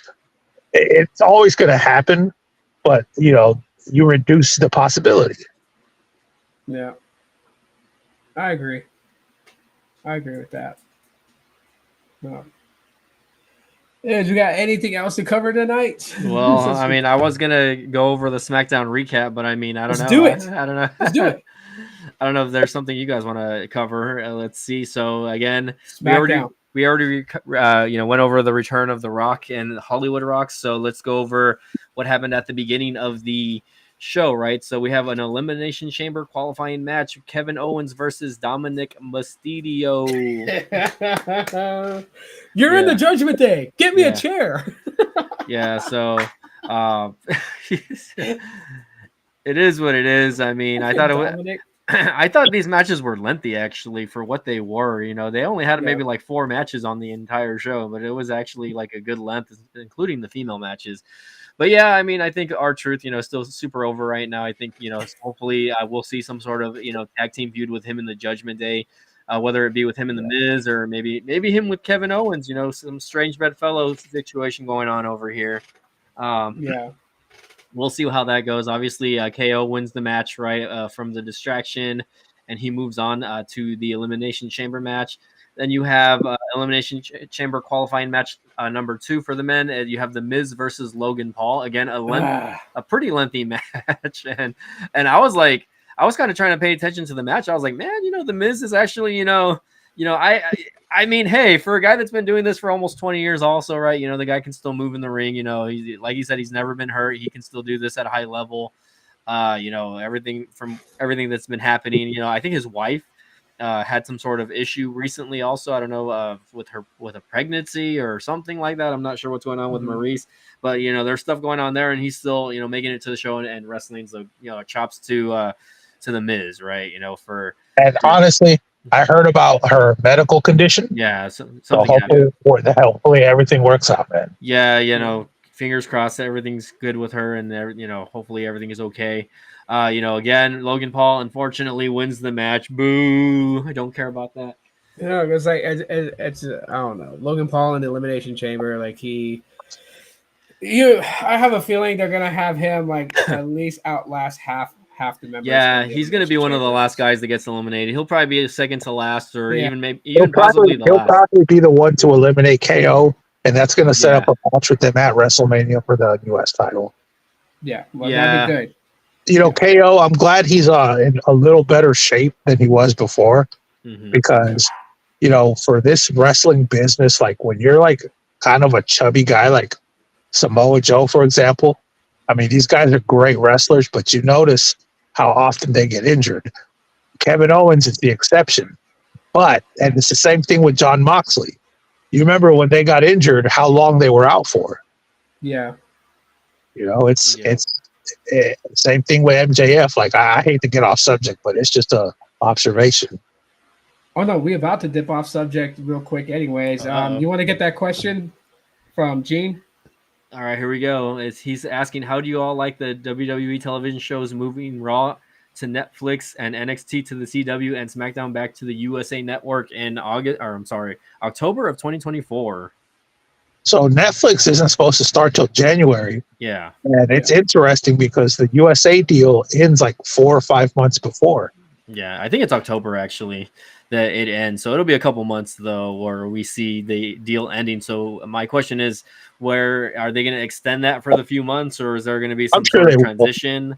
I'm sure they will, yeah. but I think that they're going to charge the WWE to do it versus USA paying them as they always have. I think it's they're probably going to be like, look, we'll keep you, but we have to with something. We got to have something like good. I mean, they're getting SmackDown, so it's no big deal. I'm sure they're not crying over spilled milk, but yeah, that's an interesting situation. Well, I don't know. It's to me. I know some people that hate the move because obviously, to watch it on Netflix, you got to be a subscriber. But then this kind of like correlates with tech today, right? Like all digital media is going to a subscription base, anyways. Like, there's not really anyone that's like hyped up to have satellite or cable TV. Much less they would rather be like on Netflix or Max or freaking Hulu or any of those. So I mean, it is what it is, and people will hate it, but that's where tech is bringing everybody today. Subscription, digital delivery. Did you hear the rumor that Triple H left WWE? What the hell? Right. I mean, I haven't seen anything. I don't think they're going to get rid of him. I don't see that. I know what rumors he's talking about because a lot of people think that because of what The Rock did and how The Rock talked to him backstage on Thursday. Yeah. Look, that's The Rock is a board member, with TKO. Doesn't mean that he has executive powers in that sense that they would let him like fire Triple H. Triple H is creative control. Obviously, Paul Levesque has the mindset to run the company. And he's steering the ship the right way. I don't think, and Ari Emanuel will probably, I don't think that The Rock has that much influence to where he's going to make, a lot of creative changes. He's going to tell The Rock, look, that's Triple H's job, just like he told Vince. He told Vince, Triple H's job is creative. Your job is for business. So I don't think that's going to happen. Yeah, no, Triple H is not leaving. He's not going to get fired after WrestleMania. He also has morale high. Yeah. There's too many people that love the direction that he took the company in. Think about it. Even before, the acquisition and everything like that, what he's done with NXT was awesome. So no, they're not getting rid of him. The Rock doesn't have that much pull. He can stick nuggets up his own ass when he thinks about firing Triple H. It won't happen. I agree also. I doubt that's going to happen. Anyways, I'm going to let that happen. Back to the whole SmackDown situation. So, you know what? To be honest with you, I wouldn't have a problem with Logan Paul being in the Elimination Chamber. I think that match should have just been a clean victory for him rather than having the brass knuckles come into play and having that slight debacle that was pretty much to me senseless because neither one used the brass knuckles. So what the hell was the point? Hey guys, I gotta dip out, but I appreciate y'all having me on. Yeah, all right, man. Thanks again for joining in. It was other co-hosts here. So all right, see y'all later. Peace. Take it easy, Mill Hustles. We'll see you. All right. That's how I feel about it. Logan Paul's there. Logan Paul sucks over here. Yeah, Logan Paul's there. And obviously they're going to use him to try to hype up, the Elimination Chamber match, having him in there where people are going to start thinking they don't want Logan Paul to challenge Seth Rollins, so they're going to hope he loses. So I know that's the reason why that they're doing that, but a clean victory against The Miz would have been better than this whole debacle with brass knuckles. I felt that was uncalled for and really not needed. Logan Paul is over with the crowd as far as getting the heat. He just walks into the arena in front of the masses and just catches the heat already. So there was no need to do that. Just in my opinion, there wasn't. But anyways. I think it's just I feel like the whole brass knuckle things is going to be like his signature heel thing. Sorry, I turned my camera off because I'm about to start munching on some food. Go for it, So bro. Go for it. You know. so, but yeah, no, and like I don't know what's gonna as far as the whole Logan Paul thing. I mean, I know he's gonna get a lot of heat in the chamber, and I'm just excited to. See him get his ass I'm just kicked. hoping that the chamber is a good chamber match. Like I don't want to be disappointed. I don't want it to be Yeah. like, oh, like I mean, obviously, most likely Drew McIntyre is gonna win the chamber. Obviously, I think that's where it's gonna go. I'm so tired of him with like. I mean, well, you know what? He's very over right now, though. Yeah, it's good that he is a heel again. I think a lot of people really wanted that from him after he lost the title and his climb to try to get the title back, but getting screwed over and all this other stuff. Like, I know people wanted to see Drew back as a heel, so I guess it can lead up to a very good storyline between him and Seth going into WrestleMania, and Seth dropping the belt to him. I feel like that if Drew wins and he goes into WrestleMania, he's taking the World Heavyweight title. Seth needs a vacation. So yeah, I think that's gonna happen. Plus, if Cody wins the title for Raw and he's a face, then SmackDown is gonna need a good. I'm sorry, Raw. I'm sorry. Yes, no, excuse me. I don't know why I'm thinking that he's gonna go back to Raw because he's gonna stay on SmackDown if he wins the Universal Championship. Yeah. Are they deadlocked on that, or can the draft change where the title goes? I think most likely that Cody's going to end up on SmackDown as the champion there. But Gene says, but Cody didn't choose Seth. He chose Roman for his match. So Seth. But we're not talking about Seth. We're talking about Drew. Drew McIntyre winning the Elimination Chamber, giving him the #1 contendership for the World Heavyweight Championship. That's what we're talking about, Gene. We're not talking about Cody and Seth. That's not happening. We know he chose Roman. But we finally have guests talking on here. Wow. Yeah. But the Elimination Chamber match is set to create a #1 contender. My only question was just if the titles were deadlocked to the brands, or are they allowing it to where the draft? I feel like they are. At least for now. We'll see. I mean, obviously, I think it should stay that way. I think it should be locked. Because the World Heavyweight title has mostly been on Raw, if you think about it, in the past, where they started having, dual heavyweight championships, and WWE title was always on SmackDown, so they should keep that there. Drew is leaving WWE. I haven't heard nothing about that. Did you? No, I haven't heard anything about that, but I was going to say unless there's some sort of draft, but I'm pretty sure the draft is officially dead. Yeah. With Drew leaving, the reason I don't see that being a possibility of why he's leaving is because the promo that he cut when he was in ring with CM Punk, and how he talked about that he didn't CM Punk wasn't a leader to him, so when he needed a leader to help him, CM Punk wasn't there. He had to leave the company, build himself in another promotion to get the call to say, hey, we want you to come back. I don't see him throwing that tidbit out there for the fans only to just leave after Mania. Like, you're kind of like solidifying of what all the hard work you had to do to get back to the WWE.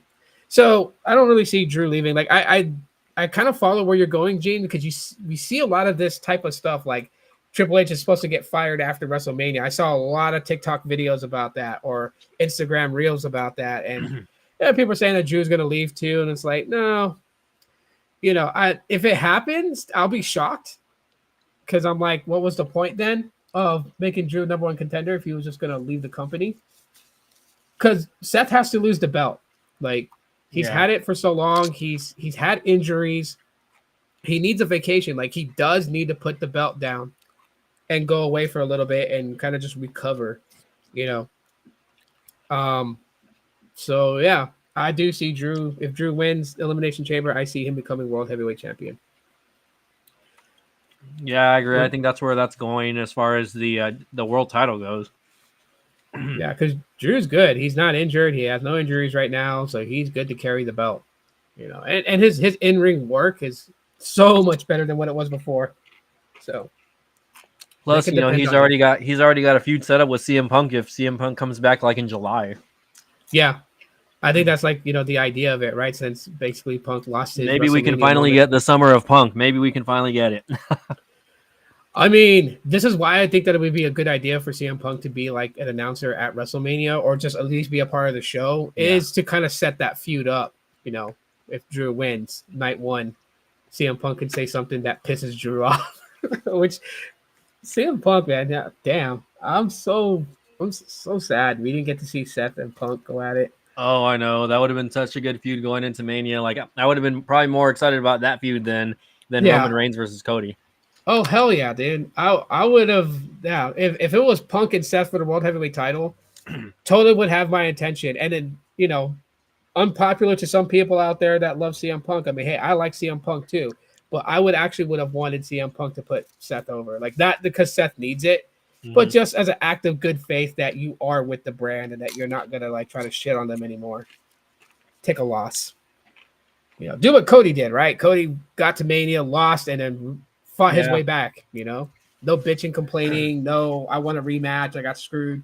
And he talked about getting screwed because Solo interfered, but then he went into his feud with Brock and with Judgment Day and all that. So yeah. Plus, I mean, at this point, Punk doesn't need to win a title because he's been champion before. So yeah, he's been champion and he's held the title for quite a while. What was it? 420 days. I think it was 454. That was the number. 454. Yeah, you go. Yeah. Losing it to The Rock. Yeah. The Rock. Horrible. I know. Yeah. So, like, all I want to see that would be funny as hell is if Solo betrays Roman Reigns at WrestleMania and then he says, I did it for my family. I did it for The Rock. Oh, my God. You make it sound like he's... You make it sound like he's all dumb over here. Well, like if he doesn't have a brain or an IQ.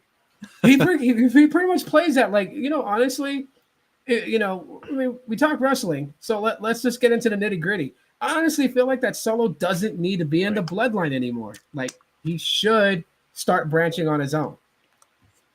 He has it. In my opinion, he has it already to venture off on his own. I mean, this whole thing with the bloodline needs to end at WrestleMania. All right, sorry, my dog started barking in the background. Never apologize for your dogs. Dogs are awesome. It could happen. I mean, I you know what? Maybe the weird thing is if Solo is the one that actually betrays Roman at WrestleMania and not like The Rock or anybody else. Yeah, that was another thing that I was thinking about too. Only for the fact that if you paid attention to a lot, like how we watch SmackDown, and I'm talking to the fans watching. But if you paid a lot to what's going on in SmackDown and Roman's, did you fix it? And what Solo said backstage. That I gotta fix it. Yeah. But he never said what. He never said if he's actually gonna fall in line with what Roman said, or if he's been thinking Solo and actually starting to think that it's better off for him to be away from Roman and just not fall in line as he's been. Well, also like if you pay attention to like the mannerisms that the Roman Reigns has around Solo Sikoa, when there's stuff going on. Whether it be backstage segments or something, like he never really gets in his face. You know what I mean? Like you can tell that Reigns is kind of a little bit afraid of Solo. And so, I mean, Solo being the enforcer that he is, the powerhouse of the group. I mean, yeah, Roman has reason to fear him, but there's so many angles that this could go. There's so many angles that with the destruction of the bloodline actually breaking apart, right? Mm-hmm. Jey Uso winning the IC title. If he does that, I would love to see Jimmy want to feud with him out of jealousy because, younger twin got singles gold first. Mm-hmm. I would love to see, Roman and Solo start to have, beef between each other after Mania, kind of putting Solo over, and letting him focus on the singles and letting him go after singles titles. Like that would be great to see. Roman's like on his way out.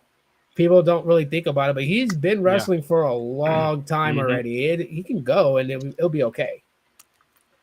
So, I always love to see that with the bloodline, and even if they brought in other on the wall, even family members into WWE. I mean, just no more bloodline. That's all I'm going to say. No more bloodline. It's that. Yeah, that's played out. The bloodline thing could potentially end at WrestleMania this year, or we can extend it for another year. So, I mean, who knows? Let's see what could happen. Yeah, if they extend it for another year, it has to be a Civil War play. The way that I see it, and I know it's probably regurgitation of storyline, kind of, but if they extend the bloodline storyline another year, then they kind of have to do something similar to like what happened with the NWO when they split Wolfpack and Hollywood, kind of type of thing. Like the red and the black and the white. yeah, basically, some to that extent.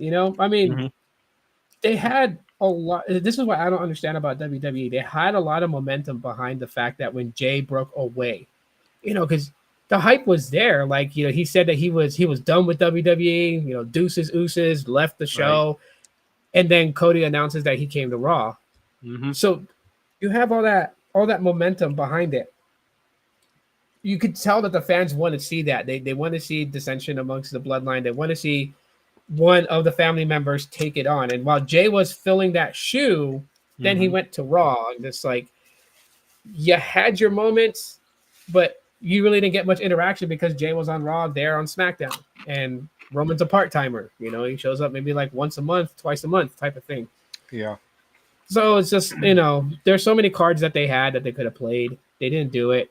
Yeah, they could have pulled the trigger on a lot of stuff, man, honestly. And it's just kind of disappointing. Yeah, like the whole Sami Zayn thing that you brought up earlier. Like, honestly, I wanted Sami to dethrone Roman. Like, why not? He was coattailing Roman the entire time until he saw just how sadistic Roman was, wanting him to bash Kevin Owens in, and he decided to step in for his friend and was like, "You don't have to do it." And so he found out exactly what Kevin said. You're not their family. They beat the crap out of him in the ring. Well, Jimmy and Solo. Jay was just like, man, you betrayed me kind of thing. And that's what led to that whole momentum behind Jay. But I wanted Sami to win. Like, I wanted him to dethrone Roman. But obviously, WWE has plans to keep the belt on Roman for a long, long time. To have 5 more years, maybe. Who knows? Dude, if it's like 5, if they're gonna plan 5 years, I'll come back in 5 years. Watching the promotion in 5 years, I can't do it anymore. It's not that I hate Roman Reigns. I think he's a great heel. But I'm kind of, you get sick and tired of one person holding the title for so long. It's just like you want to see somebody else. You want to see new storylines, new feuds, new, cliques coming together, creating factions. You want to see all these things. You just want change. Well, you know what? I can tell you one thing, though, that has kind of come from the bloodline thing is that, it has gotten a lot of people over the past couple of years in some ways, right? You have new groups like the Judgment Day, right? They kind of rival the bloodline in a way. They're the Raw's version of, I guess, the bloodline, basically. And they never really kind of like got in the ring with each other. And there was never really like feuds. There was a couple of instances here and there where, you saw it, but nothing ever really came of it. It should have, honestly. I mean, the night where the Judgment Day and the Bloodline stood across the ring from each other, and I know some people thought it was bullshit because they were like, they're just recreating the. Yeah, I loved it too because it had the same atmosphere like when the Shield and the Wyatt family was on opposite side of the rings, and we wanted to see them go at it. So yeah, people can say it's a regurgitated thing, but not really, just because it's two different factions and it's two different dynamics. Yeah. So it's both. Go ahead. No, I was gonna say, yeah. Plus, Rhea. If you think about it, Rhea's the leader of the Judgment Day. She is. There's gonna be a leader, like who, not to knock on Priest, right? I think Priest is a very solid character in the Judgment Day, also. But it's Rhea, man. Honestly, it's mommies. That's what it is. And Damian better fall in line and recognize mommy. Like, for her sake, go out there with the Judgment Day and look at Damian Priest dead in his eye, Rhea, and say, acknowledge mommy. Right. It's been an interesting dynamic story for them also. So, I mean, the fact that they didn't pull the trigger on that, like, a Judgment Day versus, that, like, it could have been like a Survivor Series match or something like that, Yeah. And plus too, it'll actually set up for like a very interesting thing going forward. Something I thought about. And I know some people are like, they don't want to see a heel go against a heel, but maybe it's about time we had something like that. Yeah. Because I could definitely, I would be okay if Drew wins the World Heavyweight title, but then Damian cashes in on him. Oh man, it would be so upsetting if Cody won the title and then Damian cashed in. It would be, because then like I would, like, my heart would sink, because I'd be like, you built all this for Cody to win the title and then for him to lose it again, and we'll lose it and have to fight for it again. Like, so I don't really see them going that route, but what I do see them doing is letting the feud between Drew and Damian like resurface, because it's not really done. Yeah, they just taking their focus off of it, but Drew is still pissed at Damian. I don't know, but I think if Damian is going to cash in, it has to be at WrestleMania, dude. Like, that's kind of what's kind of like killing me right now. Also, is that, like, is it going to be Cody or is it going to be whoever wins the world title match, or is he going to insert himself in the match at some point? Yeah, because was it my brother was telling me this idea, and like not that I shoot my brother's ideas down, but like it was a good idea. Bring him in What on the he thought. podcast one of these days. Yeah, I'm trying to. He works nights, so I gotta Ooh. find when his day off is, and then I have to plan that with you to have him on. Okay. But like, he had this idea that the Elimination Chamber, it would be like a face that wins because he suspects that Damien would cash in on Seth. Mm-hmm. Elimination Chamber night, even though Seth's not like in the match, but would cash in on him to take the title, so it would be a heel going into WrestleMania with the World Heavyweight title. But I was just like, I don't see that happening because Seth is a big attraction. He's got to walk into WrestleMania with the World Heavyweight title, so I don't see them taking it off of him, a couple of weeks before Mania. So yeah, I would love to see Damien and Drew feud for it afterwards. I mean, that could be interesting. He has until I think the summer to cash in. So yeah, we'll see where that angle goes. But okay, enough about the bloodline. Before we finish off, we still got to finish the SmackDown recap over here. Let's do it. Sidetracked. So we have a female qualifying match, and I'm like almost done munching my stuff, but we'll get you. I'm already done basically. Anyways, we have Tiffany Stratton versus Zelina Vega of the LWO. Look at that tattoo, by the way. Is that a Star Wars tattoo? I'm not sure. It looks very Star Wars like. It looks like the logo for the the Empire. But anyways, going back, it was a pretty solid match, honestly. I got to give Vega props because she's kind of been in the spotlight a little more, ever since joining the LWO. I mean, she was always a good manager in my opinion. Yeah. Especially when she was with Andrade back then and whatnot. And whatever else, stuff that she was doing, but she's been kind of keeping herself in the limelight, and to put her against Tiffany Stratton, right? Tiffany Stratton has kind of assimilated to the company, like I don't know, like a fungus to a tree or something like that. Pretty much, yeah. That's a good analogy.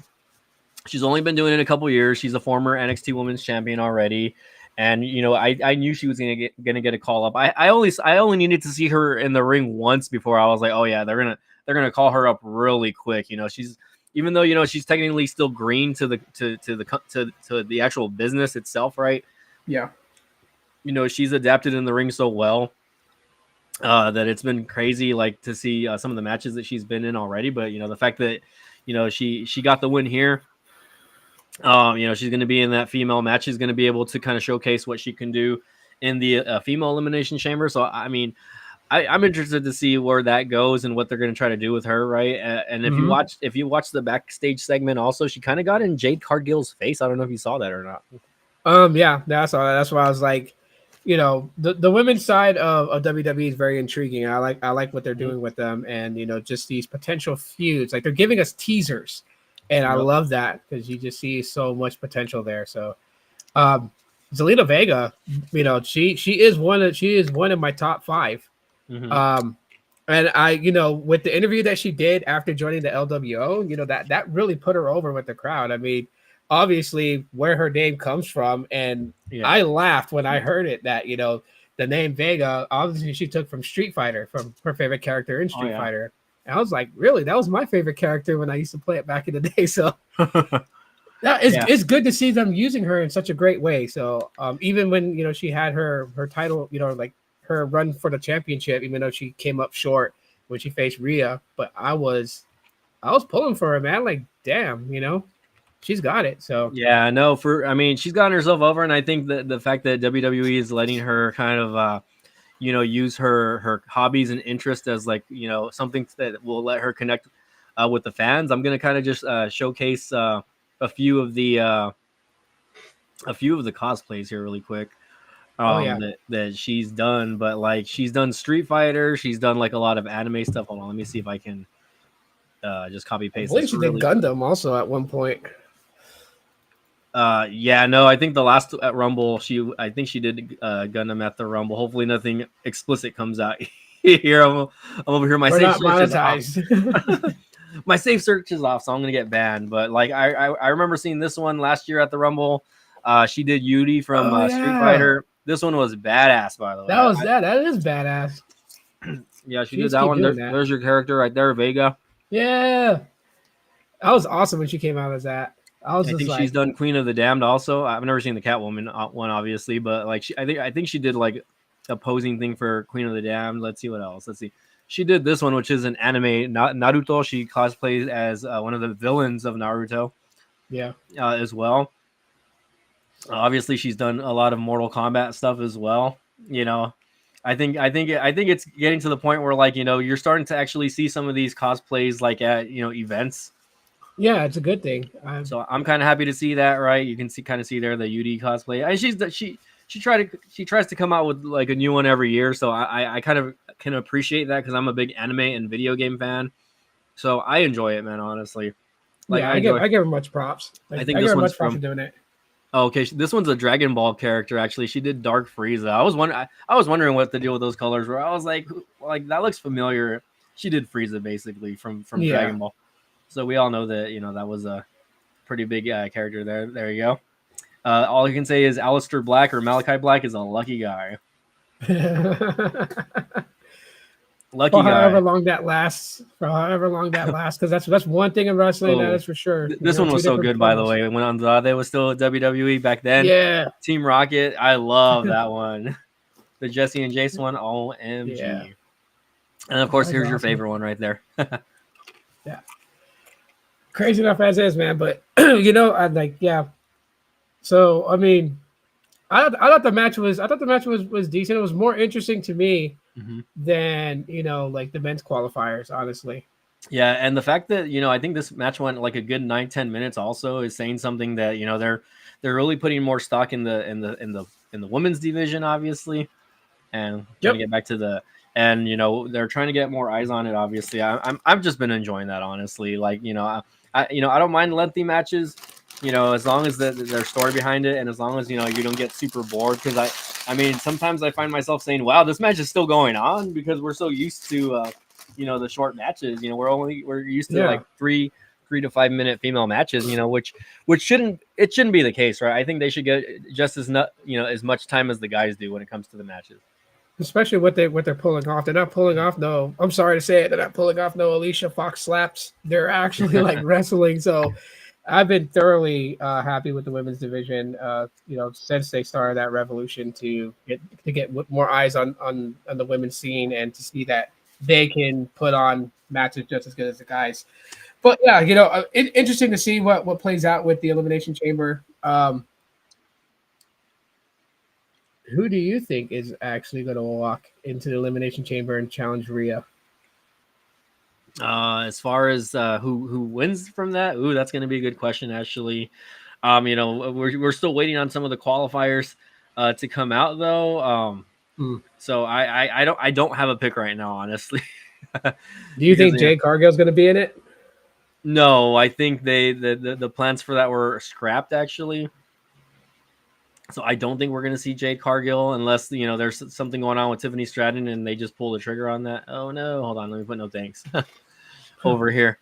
But for me, I'm not. I guess only time will tell. I mean, we need to see. I need to kind of get a better idea of who who I guess the bracketing and then who else is going to finally be in it. I guess we can get more into detail with that. But I don't know why I feel like it's going to end up like a Nia Jax versus Rhea, even though I don't even know if Nia Jax is in the runnings for this.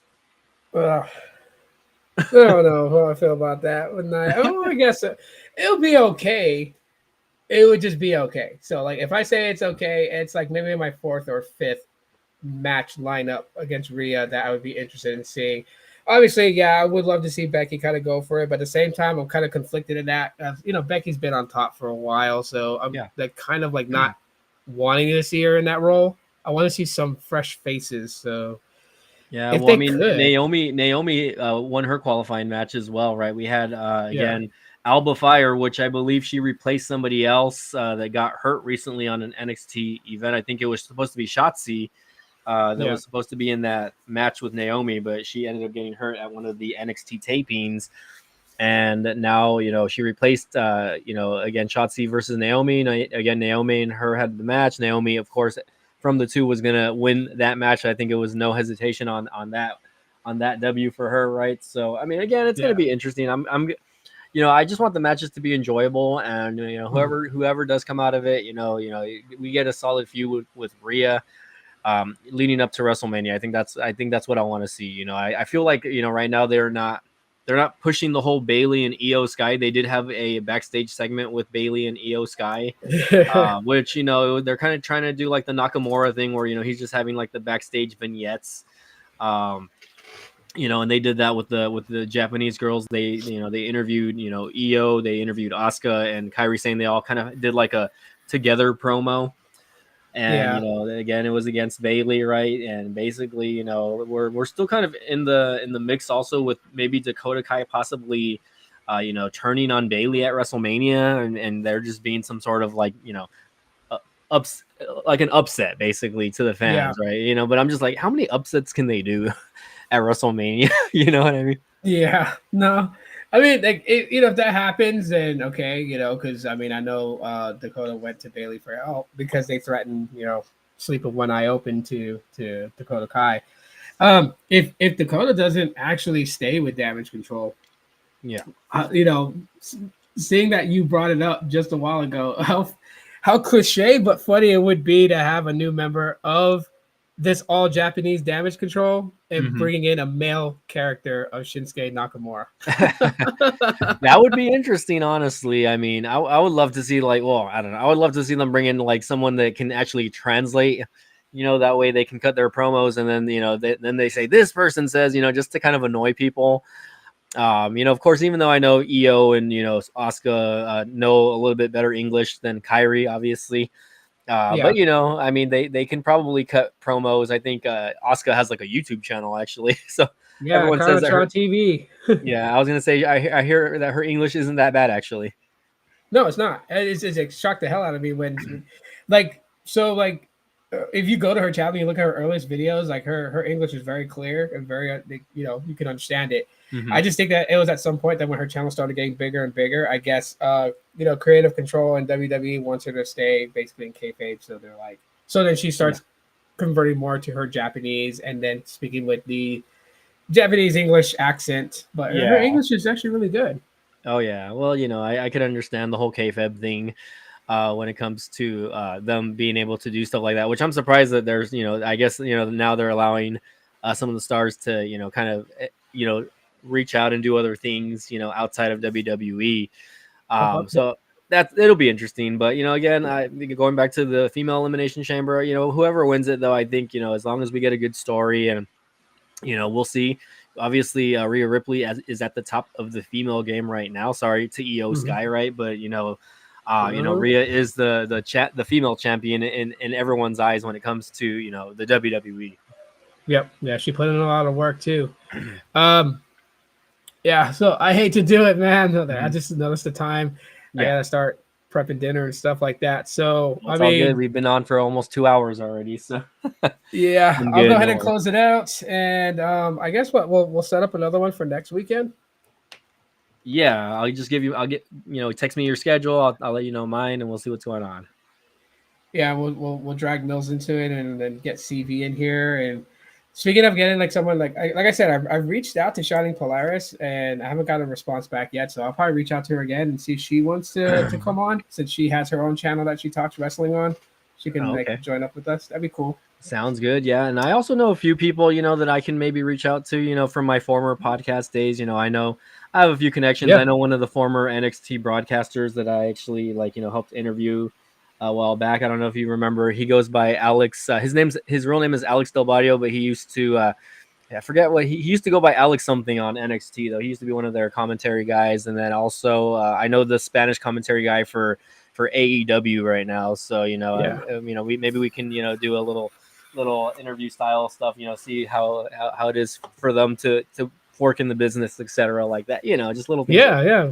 Definitely could do that. You hear that, everybody? Like, we're trying to make shit happen for y'all. So the least y'all can do is with 30 subs, subscribe, fucking scribe, or you will wake up with Jake's Damien in your bed. I miss that snake. But anyways, let's go ahead and close it out. It's a very interesting, very, very great podcast. I had a lot of fun. Love doing these. So I definitely would tell everyone, on a serious note, you're not going to know when we're doing this unless you subscribe and you turn on the bell notifications, and even then pay attention to the social medias. The Deathlock Pod on Twix, that's X, formerly Twitter for those that don't know. Follow us on Instagram. We're on Instagram. I created a Discord, and I'll get a permanent link later, and I'll give that to you, Mike, and we can share it out so that if people like rather be on Discord, then you can be on Discord and just having these chats. But we appreciate everyone that came in. Gene for coming in and dropping some questions and concerns and emotional outbursts if you had any. We appreciate you. Nguyen Dang, thank you for coming in too as well. We appreciate that. Mill Hustles, I know you're not here right now, and it doesn't matter now. I'm sure he's listening in. It doesn't matter if Mill Hustles no. But we appreciate you for being here, brother. We appreciate that. The whole Vince Russo thing would be awesome to have. Mike, thank you for having me on here with you. It's so awesome, and I have so much fun doing this with you, man. Of course, sir. And again, I appreciate you being here. And I know you're a very busy person at times, so I know there's times where you can or can't come in. So I definitely understand that. And again, I have Mill Hustles to fall back on if you can't join the chat, and vice versa. If he can't join, and I know you're the guy, my go-to guy, basically. Awesome. So without further ado, everyone, thank you so much for being here with the show. You have a great night and great start to your next week. We love you guys. Peace. Peace out, people.